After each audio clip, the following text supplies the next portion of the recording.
Well, thank you, Shelley, and thank you, SBMA, for allowing us this opportunity to share. We're beginning our book launch, obviously, as you can tell. Laura and I have spent several years. I don't know how many of you were familiar with FreedomWorks, but Best started under FreedomWorks about 4 to 5 years ago.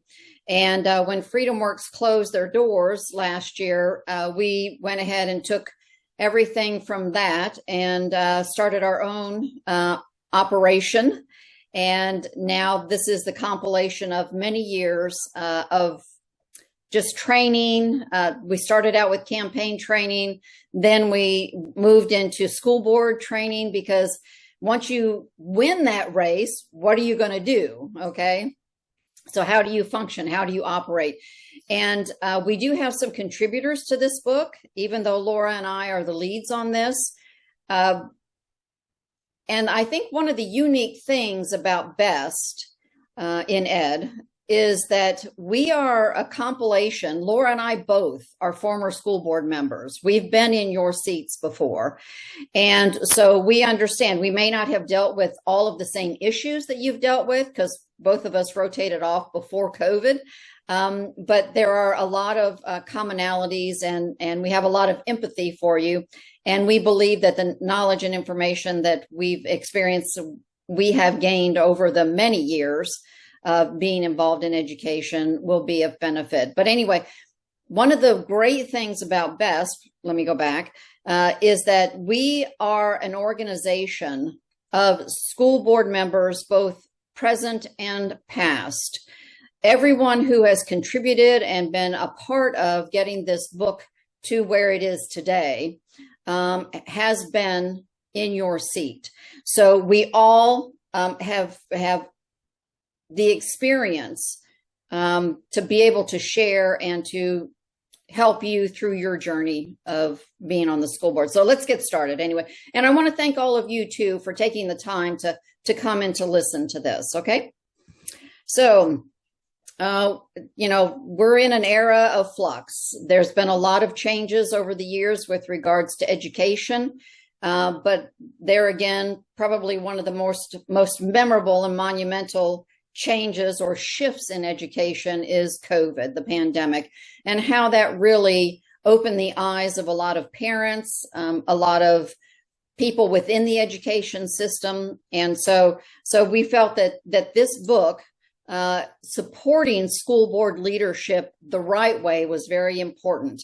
It will help guide you. It is not a be all and end all. It's not going to answer all of your questions but it is going to be an overview with some particulars to help you learn how to govern and hold your superintendent accountable and responsible as well. Okay. So this is Laura Zork. Many of you may know who she is. And this is myself. And so there's a little bit of an introduction. I'm not going to read them or anything. So let's begin. First, you need, here is the book. Okay. I want to show you the book first. But one of the things I really think is helpful, not only is there the information with regards to the chapters, the sections in the chapters, but we start out with an history of education. And before we get into, let me just double check here. Anyway, so we go into why are you elected? Okay. Or not, now that you're elected, now what are you going to do? Well, you're going to learn what your roles and responsibilities are. And we'll go into that in a minute. But one of the things that I really enjoyed about this book is that it gives the history, some brief history of K-12 education. There's so many people out there who really don't understand how we have come to where we are today. And I think understanding the foundation and some of the players involved over the years gives you a better insight into how you should operate and function as a sitting school board member. So you are elected. Now, what are you going to do? We give some insights with regards to that. And one of the things that I, in particular, am very conscious about and really stress a lot is know your state constitution and know your state statutes or your state code, because that's where it all begins. This is where your authority comes from. So research your state statutes. Know what article in your state constitution it says. There are some state constitutions, and one of the resources that we have in this book is a listing of all the states and links to your state constitution and your state titles with regards to your statutes or your code. And that is very, very critical for you to understand, because you are governing based on the law, or at least you should be. And I am here to tell you that you are not always going to be guided by all of the entities that you find yourself interacting with that are going to follow the law as it is. There are many out there who interpret the law, and yes, there is interpretation of the law that is applicable, but there is some interpretation of the law that is not applicable, and you need to be able to discern or differentiate between that. So it's incumbent upon you to start with knowing your article in your state constitution and then your titles with regards to your state statutes, okay? Here is a list. Here's the beginning of our list, which you can see Arizona, and then you've got your barcodes, which are in the book for you to be able to link to. And we identify the title of the article in the Constitution as well as the titles in your statute. So I'm being repetitious, sorry, because I think this is so important.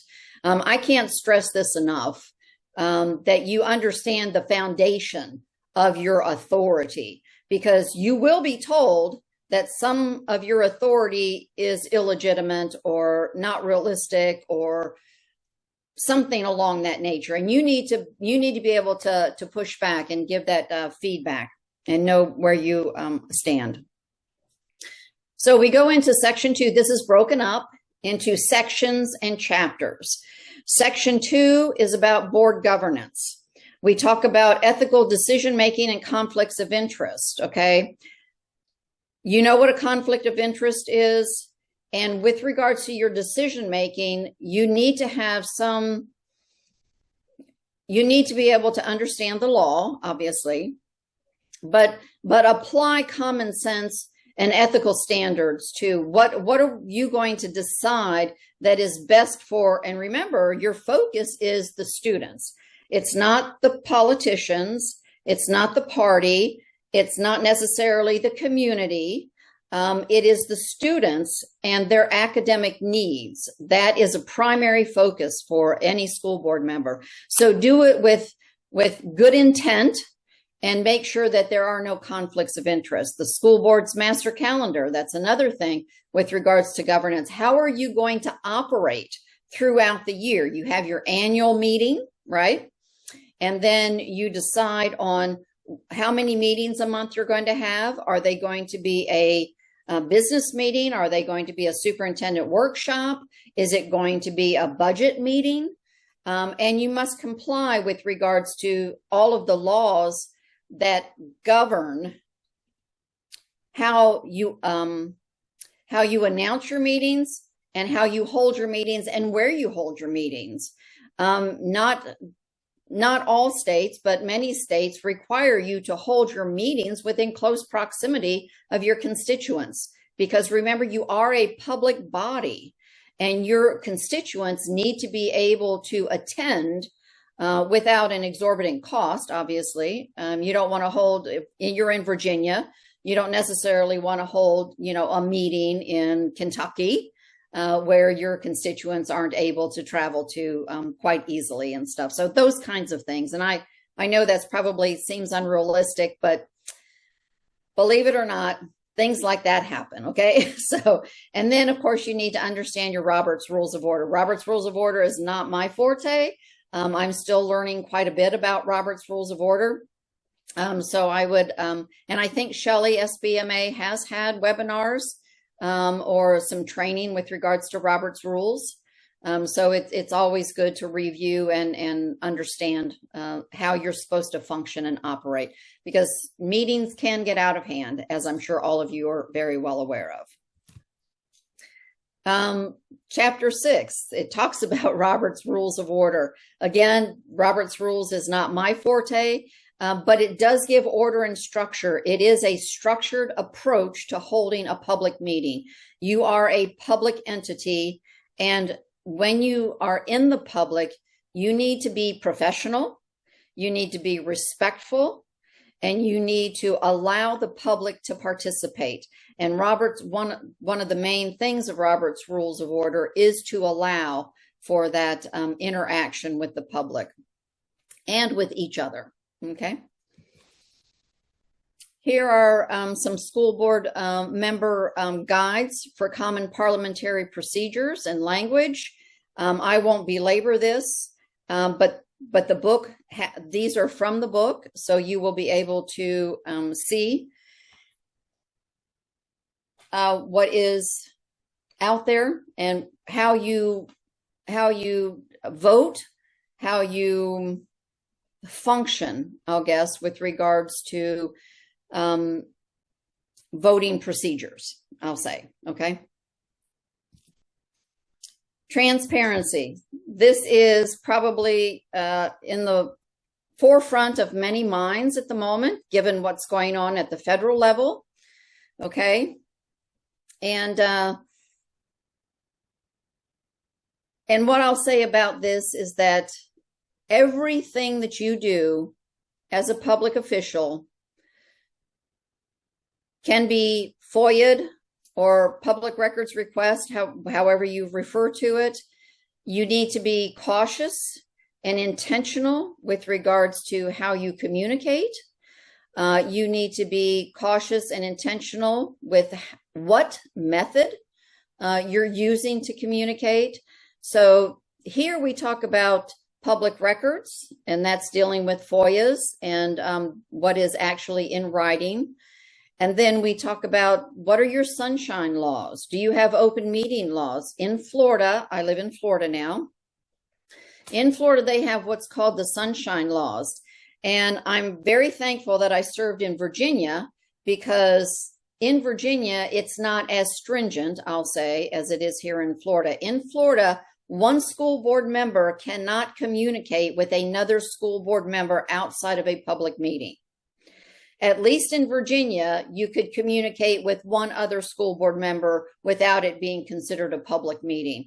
So there was the opportunity to be able to strategize, to be able to inquire and get an understanding of what some of your other school board members were thinking, or what their opinions were with regards to the various issues that you encounter within your district. But there again, you need to know your sunshine laws. And in Florida, which I know you're not in Florida, just to give you an example, if you are communicating, if you're caught communicating with another school board member outside of a public meeting, then you can be removed from your office. Okay, there are fines and penalties along with that. So there again, just be mindful of what your parameters are in the state of Virginia. First Amendment rights. You do not give up your right to speak just because you were elected. Okay. Yes, you are a body corporate, and I'm sure you're very well aware of that, but that doesn't mean that you can't speak your mind. That doesn't mean you can't talk to the press. That doesn't mean you can't write letters to the editor or articles about certain issues that are relevant and pertinent within your district. And then I found it, one of my priorities was to communicate with my constituents, okay? They're the ones who elected you. And so there again, I think you have a responsibility to communicate with them and let them know where you stand on the various issues. There's a whole range of opportunities for you to do that. It doesn't have to be in the public meeting and them coming to the podium to give their opinions on issues and stuff. One of the things that was started in Virginia, at least from my understanding, when I was serving on the school board, there was another school board member in another district who started having town halls or individual meetings. They would schedule a time at their local library for constituents to come and have a conversation with them. That is not illegal. That is fully within the authority of you as an elected school board member, okay? Okay, authority and roles. This is very important, again, for you to understand that you are at the top of the food chain, I'll say, for lack of a better word. Sorry for the for that, but your constituents, the community is your driver, okay? But then you as the school board are the top of the organizational chart. You do not see the superintendent equal to you. The superintendent is under you. And there are so many organizations that will tell you you need to partner with the superintendent. No, you do not. They are your employee, okay? They are to function. They are to manage the operations of the district, but they are to report to you, okay? So just remember, if you learn nothing else or hear nothing else that is being said today, please remember that it is an employer-employee relationship with the superintendent. Yes, it's best if you can have a relationship that is workable, but in my case, I was not able to. My superintendent lied to me. He worked behind the scenes to humiliate me in public meetings at times because I didn't go along. I didn't fit in the box. I wasn't the status quo. I didn't buy into the status quo. And you need to learn how to deal with that, to work around that, and to stay professional. And there are some tips with regards to how to do that in this section in particular. But here you can your legal responsibility is found in Virginia Code 22. And so there again, it always tends to go back to, when it comes to roles and authority, roles and responsibilities, go back to your state code, your state statute, okay? There are, you have a school board clerk or an executive assistant, typically. In most cases, you may have a chair and a vice chair. You may have a school board clerk and an assistant school board clerk, or you may just have a chair and a board clerk. It depends on how big or how small your district is and how you want to organize as a school board, because you have the authority to organize your school board how you want to within the confines or the boundaries of the law. So, and just remember that parents and guardians are a part of this this arena as well. Okay, I am supposed to do a couple of things here. Chapter 12 talks about the superintendent. Here is where we talk about governing versus management. You govern as a school board member. The superintendent manages. The superintendent is responsible for ensuring that the directives given by you are implemented. Now, implementation is where the rubber meets the road, and it is incumbent upon the superintendent to report back to the school board when implementation isn't going necessarily as smoothly or as effectively as the school board had intended it to be. There again, this is where, and we'll get into this in a minute, this is where some of the foundational documents come into play, like your strategic plan and your capital plan and things, because even though you have a plan, it doesn't mean that it's going to be implemented smoothly. And that's the responsibility of the superintendent, and that's where you hold the superintendent accountable, okay? Section 5, we have some subsections in Section 5, and Section 5 deals with board responsibilities, and we have some subsections, as I said. So first of all, you need to set priorities. So we're talking about strategic planning. What are your academic priorities and what are your legislative priorities? Because these are all things that school board members drive, I'll say. Yes, the superintendent has some ideas, his administration has some recommendations, et cetera, et cetera. However, it is the school board that sets the tone. You develop the strategic planning, the plan, you determine the academic priorities, and you establish the legislative priorities. So just remember that there again, you are in the driver's seat, not the superintendent. The superintendent is an advisor to you, okay, and must proceed given the direction that you are giving, or move in the direction you have provided. So here again, setting priorities, it's the school board. The board and superintendent establish priorities. Hopefully you work in coordination. However, the superintendent again is the advisor, and you as a school board member drive and make sure that they are operating and moving in the direction that you've stated. Priorities manifest themselves in several ways, and here are 5 ways. I mentioned a strategic plan. I mentioned the capital plan. There are academic priorities, legislative priorities, and then budgetary priorities. You as a school board member are responsible for the budget. Yes, it is proposed by the administration. However, it is your responsibility to go through that budget and determine what is acceptable and not acceptable, what is excessive or not excessive. Where is it actually focusing on what the strategic plan intends to the goals and objectives that the strategic plan intends to meet.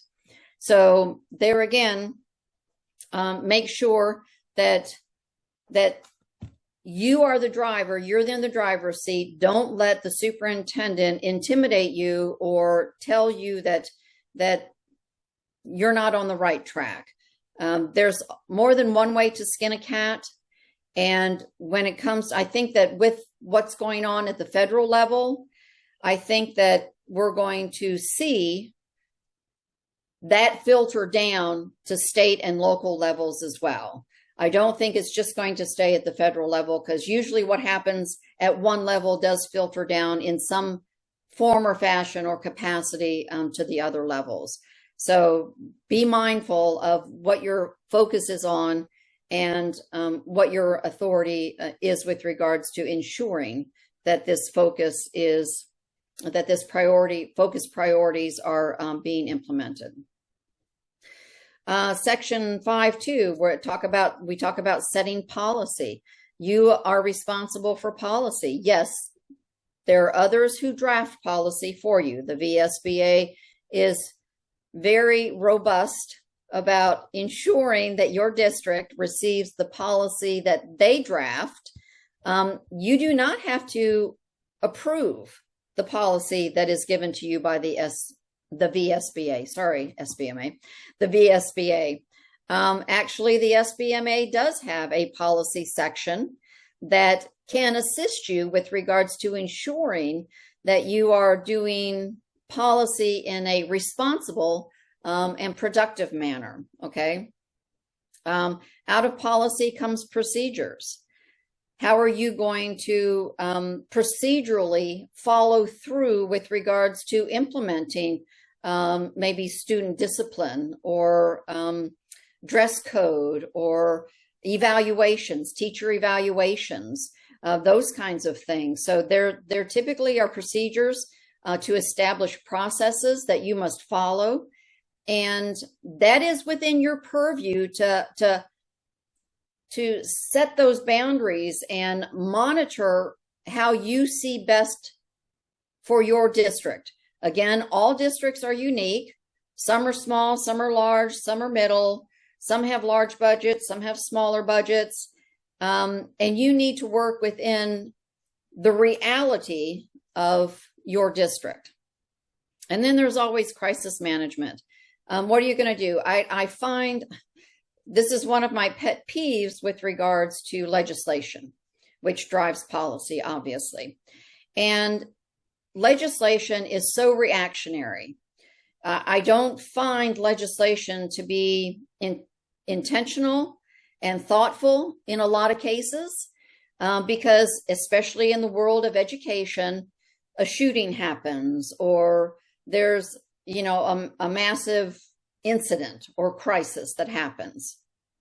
And so it's like, oh my gosh, we have got to propose and pass legislation that is going to remedy this. And when you operate or function in a emergency or a crisis mode, then you typically don't discuss enough, maybe, or gather and do enough research to understand what are the unintended consequences of what we are trying to accomplish. And that's one of the things I would caution you to be aware of with regards to your policy. What do you want to accomplish? But are there any unintended consequences that could rise up out of what we are doing? Now, you can't change the law. You have to go through your legislature, but you can drive the policy. Okay. So there again, be mindful of what you're doing. And in a crisis, don't necessarily, I understand crises require immediate action in quite often. Okay.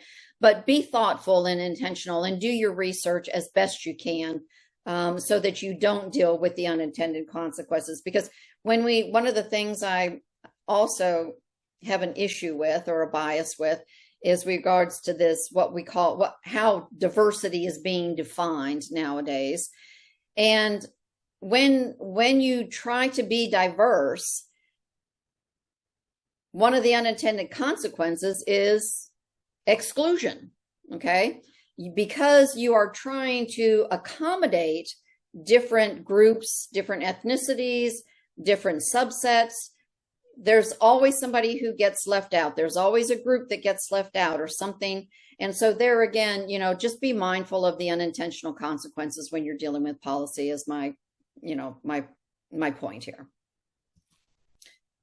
So who controls the policy? Well, I think we all know the answer to that. You do. Again, you'll get input from other organizations, outside organizations. You will get input from the superintendent, however that comes to your superintendent, but you are the ones who are responsible for reviewing that policy and approving that policy. So just be mindful of your authority over that. Subsection 5.3, we talk about hire, fire, and evaluate the superintendent. That is one of your primary roles, is to hire and fire the superintendent. Virginia has a process that is supported by the VSBA. You may want to use that. You may not want to use that. You may want to come up with your own. You may want to communicate with other states, the school board members that you meet from other states, and see how they do it. I think networking is probably one of your greatest tools to use as a school board member. Don't stay within your bubble. My school district wanted us to not communicate with outside, not even outside of our district, even in the state of Virginia. But there again, I think it's very wise to do your research and look and see what else is out there and how can you effectively evaluate. I think one of the things that when it comes to evaluations need to be realistic. And there again, going back to the strategic plan, when you develop your strategic plan, make sure that it is realistic. Are these realistic goals and objectives that you can meet? Because the superintendent is going to have to comply with or meet the goals and objectives of that strategic plan. So don't make things unrealistic for your superintendent. And again, don't evaluate them based on unrealistic measures. Okay. And then subsection 5.4, monitoring oversight. There's a lot of information out there. You need to be given current and accurate information from your district, from your superintendent. It's a good thing not to just communicate with your superintendent, but go out there and visit your schools. Go out there and talk to the principals, talk to parents, talk to others involved in your system, in your education system, whether they be within the system or outside the system, and get that information, get that feedback, and try to get the pulse of what's going on in your community. Because ultimately, you have the fiduciary responsibility with regards to the operations of your school district. Whether money is spent on buses, whether it's spent on capital improvements, whether it's spent on curriculum, whether it's spent on salaries, even though you don't oversee the operations hopefully you don't micromanage, but even though you're not intimately involved with the operations, you are responsible for those operations. And so you need to demand, I'll say demand, from your superintendent that you get current and accurate information with regards to anything that's operational, anything that you're spending money on, you need to be aware of.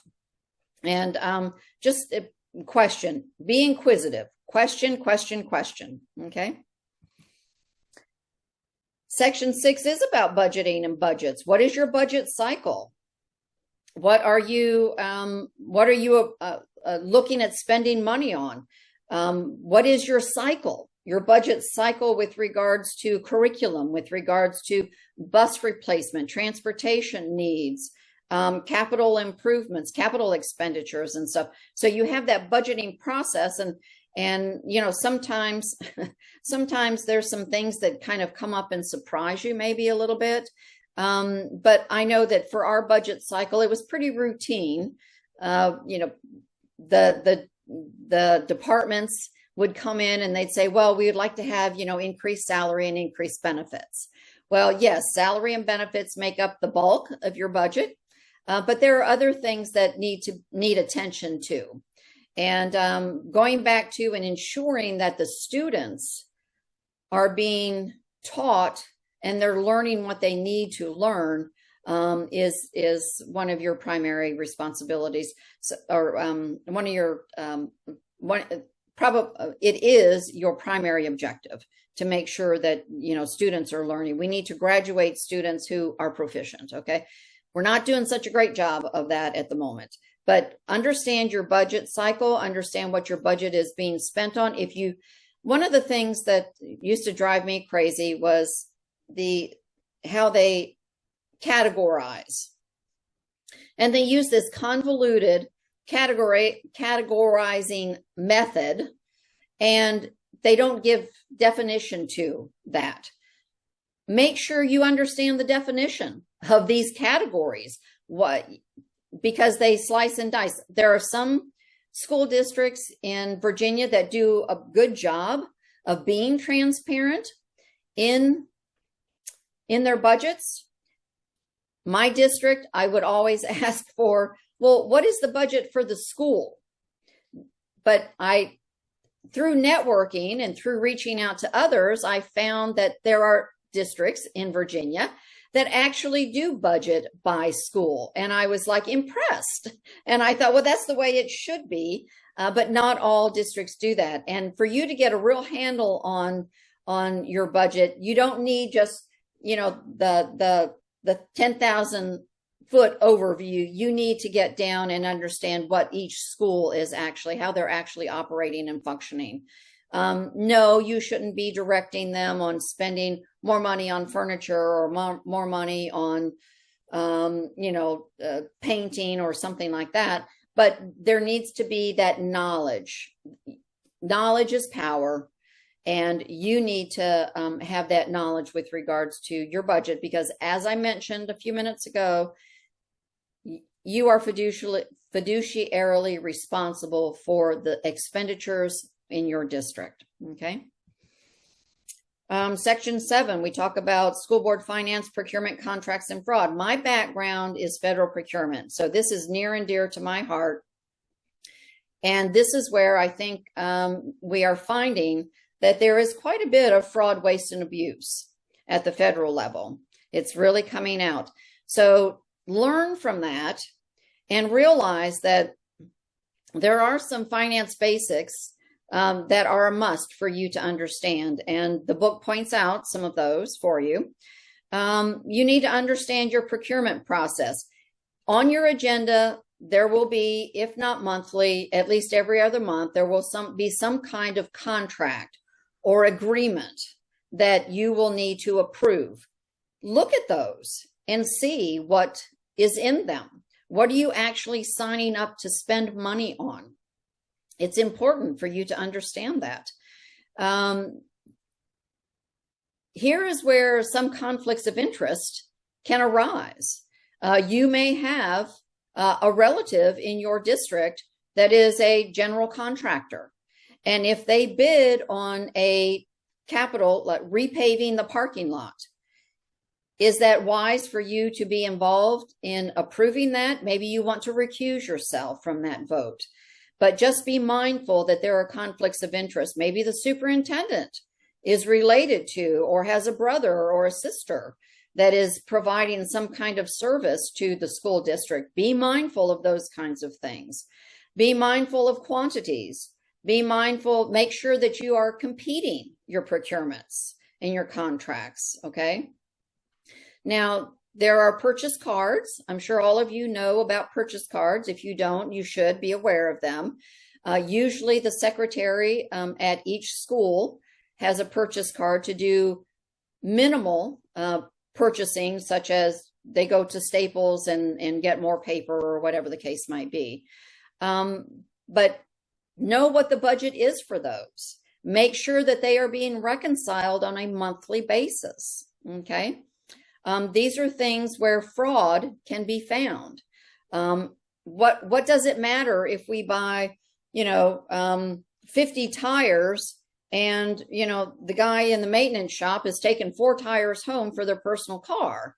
These are, and I hope that's not happening, but we have cases in here that reflect that, yes, these things do happen. One of the interesting cases we have in here is chicken wings. Who would have ever thought chicken wings would be an issue?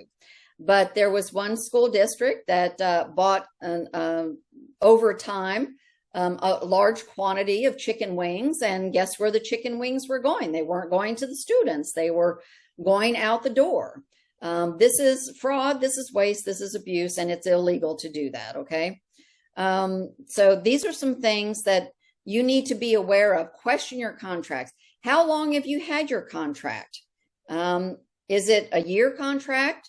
Are you just renewing contracts? Well, maybe you need to rethink renewing contracts. Maybe you need to compete them. If you've had that contract for 5 years, then maybe it's good to go back out there and compete and see, well, can we get a better price? Can we get a better product? Can we get a better service? So there again, just because the superintendent proposes or recommends something doesn't mean that you have to go along with it. And I would definitely encourage you to look at those contracts and documents. Whether it's agreement, we have MOUs, MOAs, MOUs. Typically, those are used for like school resource officers. You partner with, you enter into an agreement with your local law enforcement authority. Maybe you enter into an MOU or an MOA with your local health authority to provide some health services, medical and health services, or your local social services entity. So be mindful with regards to what you're actually owning up to and how much it's costing you, and is it realistic, okay?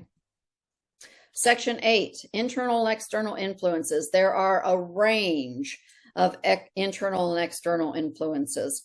Recommendations versus mandates. Make sure that if you are being told that, well, this is a mandate, we have to comply with this, make sure it is, because the only thing that is really a mandate is the law, compliance with the law. Everything else is a recommendation, okay?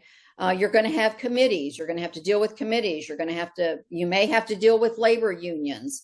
I know Virginia is a right to work state, but don't underestimate the power of the unions within your state, okay? They're just associations, but they're union connected. What about external relationships? Do you have relationships with, like I said, the health department, the social services department, law enforcement, local businesses, and just community members in general? And then associations. There again, some of the associations are tied to unions. Some of them are independent, like SBMA. Know who you're dealing with and know how you can connect, and how they're trying to influence, how they're trying to support or not support. So just be mindful. And we've got, several things with regards to that as well. How am I doing for time, Shelley? Section 9, shaping the culture and climate. Here we talk about nepotism, that, hiring family members and things like that. We would discuss student discipline. School safety and security is a biggie. So we have a chapter on that. What's the political culture of your school? Are there divisions with regards to politics? And how is it influencing or shaping the culture of your school, your district? There again, equity has been redefined, I'll say, in the last several years in particular. We want to encourage equality, not equity. We want students to have equal access, not be given tools to prop them up to make them equal, okay? And I think you all know what I'm talking about. Curriculum transparency, here again, there's so much online. I am involved with curriculum reviews here in Florida. And one of the things that concerns me is the online stuff. Yes, you can look through a book, okay? But a publisher can interject via updates whatever they want once that curriculum is bought, once it's purchased. So be mindful of, yes, you might do your curriculum reviews. And if you're not involved in curriculum reviews, I would encourage you to try to be involved, because it's insightful.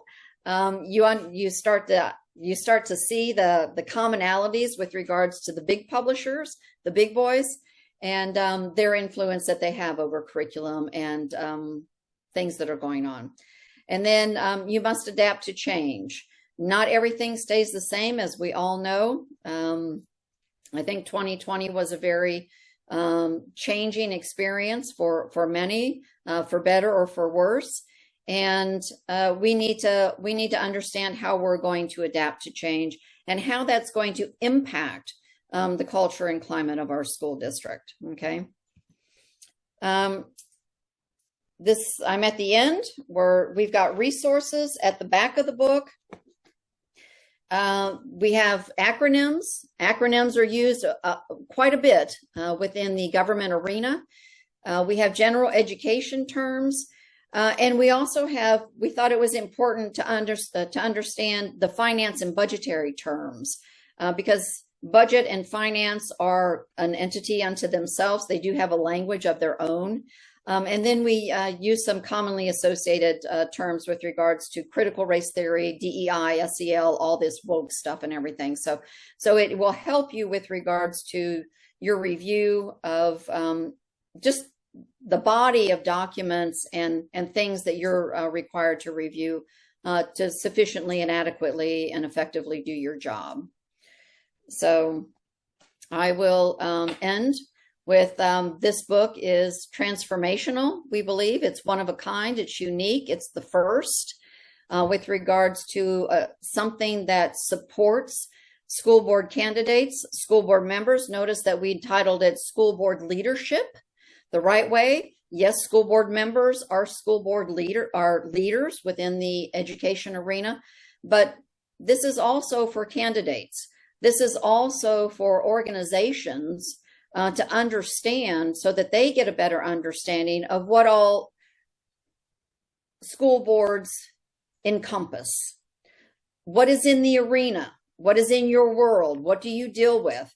And like I said, this is a book written for school board members, for school board leaders, by school board leaders. Again, some of our contributors are sitting school board members, but the majority of us are retired or have are former, I should say. And so we just want to support you. We want you to be the best school board member that you can be. And we are here as a resource for you. There is information. You can go to bestined.org and get our information and contact us however you want to. You can go through Shelley. She knows how to get a hold of me, obviously. And we just ask that you join us in this endeavor to do school board leadership the right way, I guess is what I'll say. So thank you very much.